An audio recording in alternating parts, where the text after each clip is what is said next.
को नमस्कार। मेरे YouTube मंच पर आपका स्वागत है।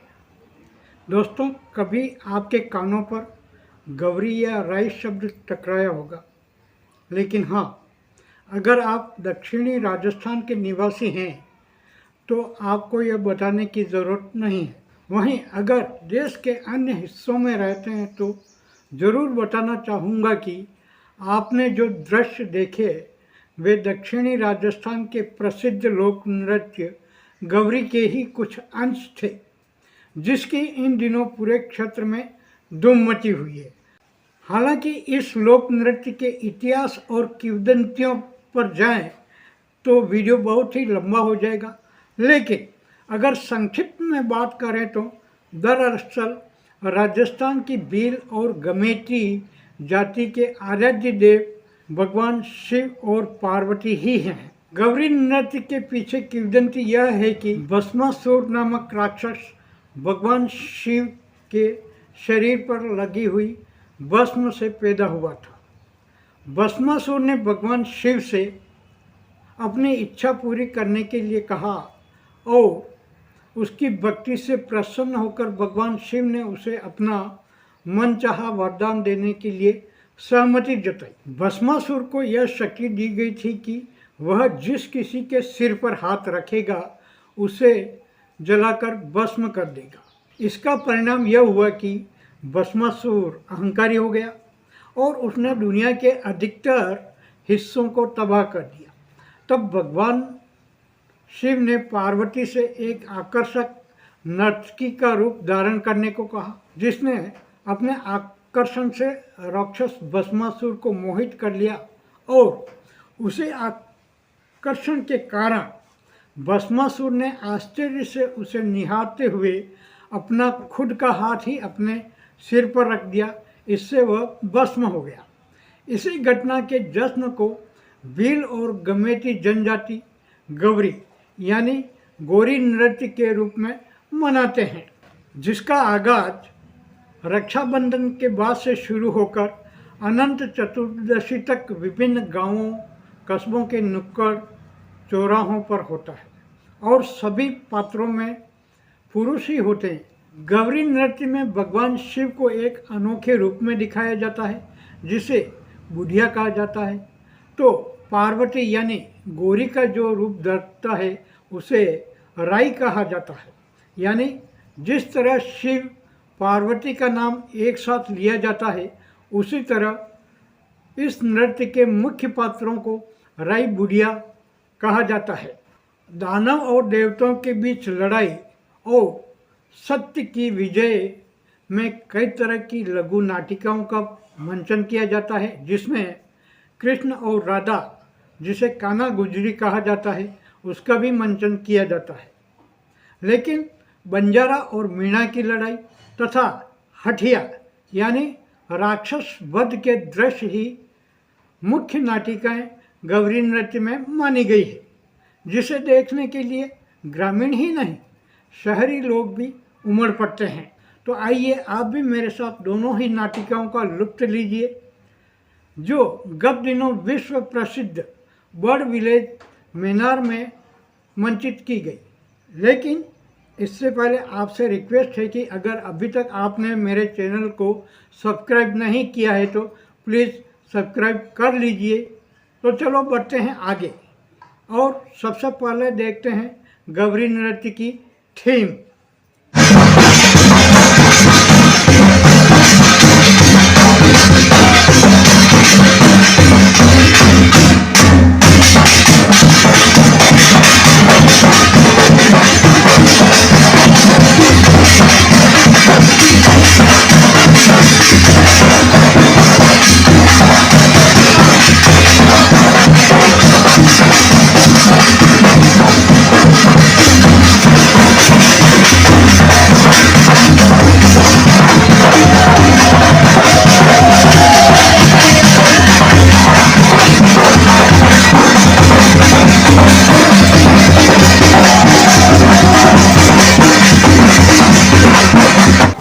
गौरी की इस थीम के बाद कालुकीर नाटिका पर आते हैं, जिसमें कालुकीर नामक एक शिकारी तालाब में मगरमच्छ का शिकार करने जाता है, लेकिन उसे वहां चौकीदारों से लंबे संघर्ष के बाद ही सफलता मिलती है।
चल इधर साहब को फोन लगा दे। टावर किधर है? टावर खड़ा हो जा। जल्दी कौन लगा रहा साहब? मेरे को नंबर आ गया साहब को। तू भी लगाओ। अरे बड़े साहब के फोन लगा दे। हां 1 2 3 4 5 6 8 9 चार चल जाना।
चलो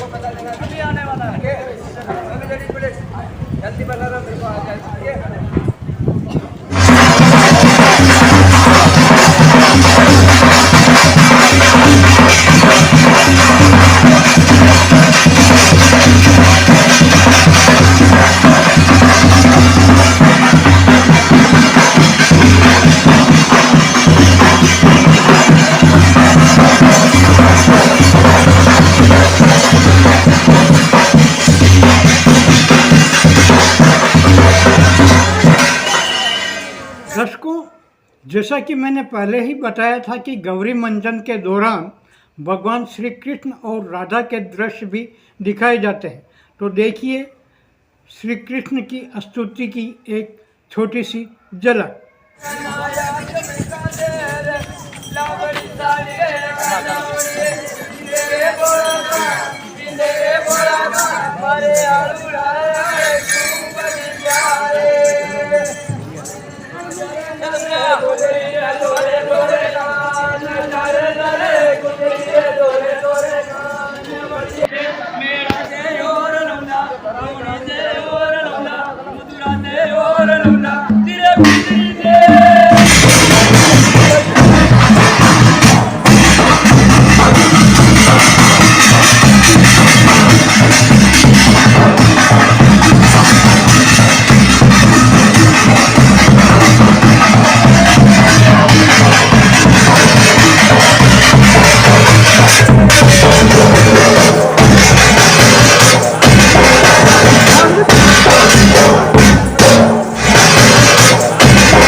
किसी भी तरह का नाटक हो, ड्रामा हो, अगर उसमें मनोरंजन, हंसी मजाक जैसी मसाला सामग्री अगर न हो तो उसकी रोचकता कम हो जाती है और दर्शकों को बांधे रखना मुश्किल हो जाता है। तो भला गौरी नृत्य इससे कैसे बच सकता है?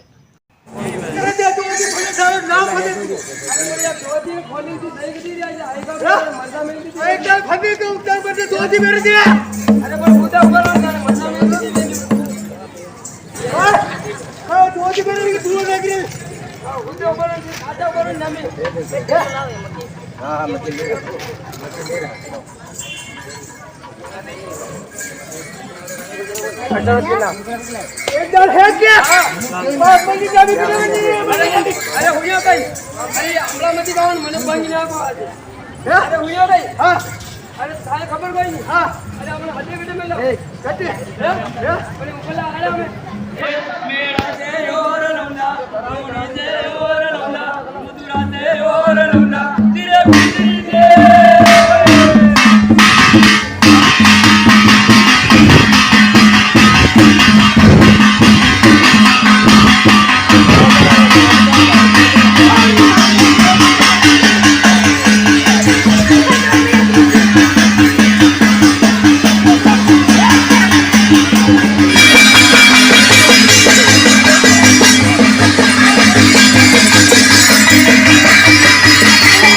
आते हैं बंजारा और मीणा की लड़ाई पर। ऐसा माना जाता है कि यह प्रसंग चित्तौड़गढ़ पर आक्रमण के समय मुगल शासक की सेना को परास्त करने की दास्तान का ही रूपांतरण है।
और अब आखिर में आते हैं उसी भस्मासुर राक्षस के वध पर।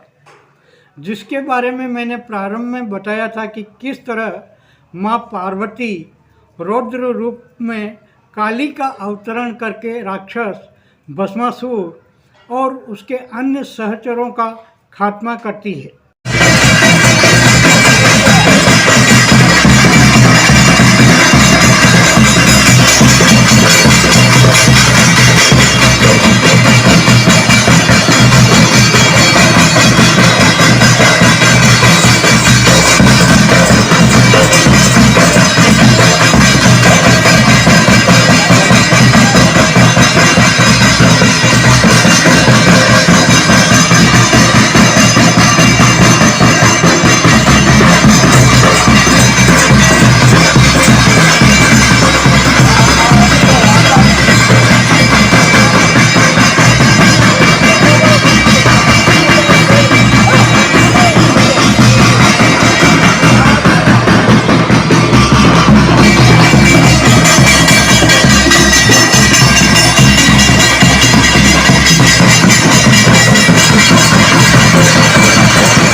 अरे आपने